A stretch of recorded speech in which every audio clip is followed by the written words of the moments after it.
Good Saturday afternoon, friends, family, neighbors, all of you. We have been busy again this morning. I had to take a package to the post office to send some of my dad's wrenches, a set of nice adjustable wrenches to my nephew out in Cincinnati, Ohio, so that he would have something from Great-Grandpa's workshop. So he should get that on Wednesday.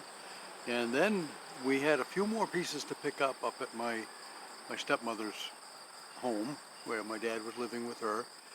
She just passed this past month or so. And her family was having a yard sale. They've been working for weeks, I think, sorting things out, and they had a bunch of stuff that we picked up on Thursday that was more our family stuff than their family stuff. But there was a couple of pieces that one piece in particular that I meant to take and didn't take, really didn't have room for. And I wanted to get that. And then there was another piece that one of my sisters was interested in that they didn't care about, that they were happy to get rid of. So we went up to get that. Found a couple of other pieces while we were up there. On our way, our oldest son sent me a text and said, if you can find something in Grandpa's workshop that I could make a lamp out of, that would be great. Well, anyway, we did. We found an old oil can with a gooseneck spout on it. I don't know how old it is. Galvanized metal in pretty good condition. The gooseneck still wiggled a little bit. It was rusty, but it still had some flex to it. And so I was gonna pay them for that, because that was their stuff. That was there long before my dad ever entered their lives.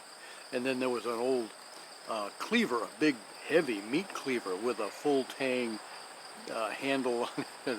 I love stuff like that, just because they don't make it like that anymore. And so I was going to pay them for that, and they wouldn't take anything. You just take it, go. And then they had some other boxes of stuff that I think a lot of stuff belonged to one of my brothers-in-law that he'd forgotten that he stored there. So we've got stuff for them.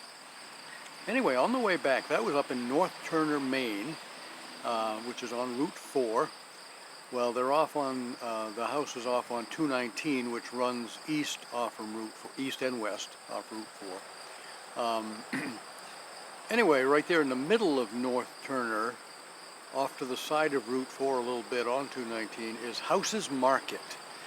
House's Market was there when I was a child. Maynard House was what I would call an old man back then. He wasn't probably that old, but he was sort of the town manager or the mayor or whatever.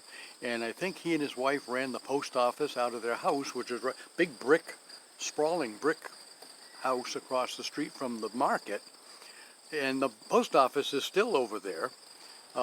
They are long gone. Their sons are long gone. And House's Market is still open. We stopped in there I haven't been there since I was a kid.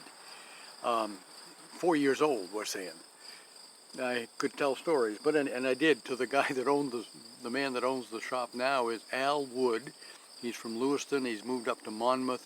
He has just sold it. The place is going out of business. They're liquidating. It's like, oh, there's nothing here. So anyway, I bought a few little souvenirs for us and the boys, just to have something from House's Market, because they're closing on, I think he said the 15th or the 19th, I guess.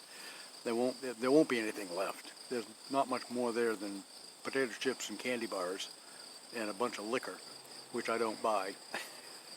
None of our family uses that. So we stopped at House's Market. I'm glad we did, because it won't be there 2 weeks from now. So we're going up past again next Saturday. Thelma has a concert over in Wayne, so we have to go right back that way.